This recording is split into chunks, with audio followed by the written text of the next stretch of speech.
2025 18ஆம் தேதி அக்டோபர் 18 இன்னைக்கு நிலைமையில கிட்டத்தட்ட கடலுக்கு போகிற தண்ணியை பார்த்தா நம்ம நாத்தாங்குளம் உடன்குடி பகுதிக்கான தண்ணி ஒரு 2 நாள் விட்டா போதும் அந்த ஏரியா ஃபுல்லாக நிறையும். ஆனால் இங்கே இருக்கிற நிலைமை என்னென்னா இன்னைக்கு தண்ணி வந்து திருவண்ணாமலையிலேருந்து தண்ணி கீழே விடுறது மக்களுக்கு தெரியக்கூடாது. அப்படி தெரிஞ்சதுன்னா அவ்வளோ வரும் தண்ணி கேட்பாங்கிற ஒரே காரணத்துக்காக அவ்வளவு கட்டரையும் தொடர்ந்து நேரடியாக கடலுக்கு விடுறாங்க.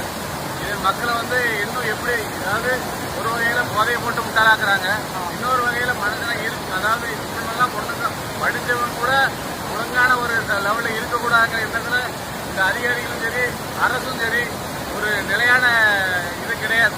ஏன்னு கேட்டால் அந்த தண்ணியை வந்து போகிற தண்ணியை கடலுக்கு தான் கொடுக்குறாங்களே தவிர மக்களுக்கு கொடுக்குறதுங்கிற எண்ணமே இவங்களுக்கு கிடையாது. வாழ்வாதாரத்தை க்ளோஸ் பண்ணி இந்த ஊரை காலி பண்ணி கொடுக்கணுங்கிறது எண்ணத்தில் இவங்க செயல்படுறாங்கன்னு நினைக்கிறேன். ஆனால் இது வந்து ரொம்ப ஒரு மோசமான செயல், அதாவது திருடுறதோட மோசமானது. அந்த லெவலுக்கு போயிட்டு இருக்கு. தண்ணிக்கு ஒரு நாள் தண்ணி கொடுத்தா கூட போதும்.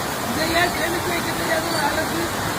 இலவுக்கும் குடியாளுக்கு கொடுத்து எடுத்து சட்டவனுக்கு கொடுத்து இதெல்லாம் கொடுக்குது.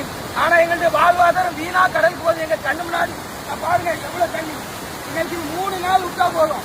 3 நாள் விட்டா வைரம் தருவ, ஒரு 10 நாள் விட்டா புத்தந்தர் வரைக்கும் நிறைஞ்சு போவோம். இவ்வளவு நாள் கடந்து செஞ்சிரும். உண்மையாவே இந்த மாசம் ஃபுல்லா தண்ணிக்கு கேட்டுட்டே தான் இருக்கும். ஆனா எங்க குரலுக்கு ஒரு செய்தி சாய்ப்பு கிடையாது. மக்கள் பிரதிநிதிகள் அங்கதான் இருக்காங்களா இல்லையாங்கிறதே தெரியல. ஆமா, இல்லாட்டி என்ன எங்களுக்கு வேற வழியே கிடையாது. எங்களை நீங்க மனிதர்களாவே நினைக்கல. இதுதான் உண்மை. அரசும் சரி அரசு அதிகாரிகளும் சரி தயவு கூர்ந்து உங்க தலைமுறைக்கு நாளைக்கு இப்படி ஒரு நிலைமை வந்துவிடான்னு நாங்க போராடுறோம். உங்க பிள்ளைகளை இதுல அடங்கும், உங்க பிள்ளைகளை இதுல அடங்கும். தயவு கூர்ந்து நாளைக்கு இப்படி ஒரு நிலை வந்துவிடாது. உங்களுக்கு எங்க வறட்சி பகுதியை கடலூர் உட்புகுந்து கிட்னி சட்னியாவே வேறுது. அப்படி பல துன்பங்களை அனுபவிக்கும். ஆடு மாடு வளர்க்க முடியல, தென்னை மரம் வளர்த்தா மண்டை திரும்பி வேறு தண்ணி இல்லாம நல்லா இருப்பிய. இது உங்களுக்குள்ள இது இங்க செய்யற பெரிய பாவம், மகா பாவம். இந்த பாவம் எல்லாம் இது யாரை கேட்டதே தெரியாது. கடலுக்கு போறது தெரியக்கூடாது. அடிமட்டத்துல சிவண்டத்துல இங்க இருந்து லாஸ்ட் வரைக்கும் திறந்து விட்டு கீழோடி கடல் விடுறாங்க.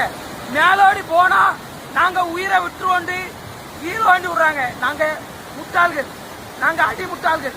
நாங்க இன்னும் ஓட்டு ஒரு பரண்ட பகுதியில இருக்கோம்ல, நாங்கெல்லாம் அடி முட்டாள்கள் தான். உண்மையாவே இதுக்கு விமோசனம் பறக்காதா? மீண்டும் கூடுறேன்.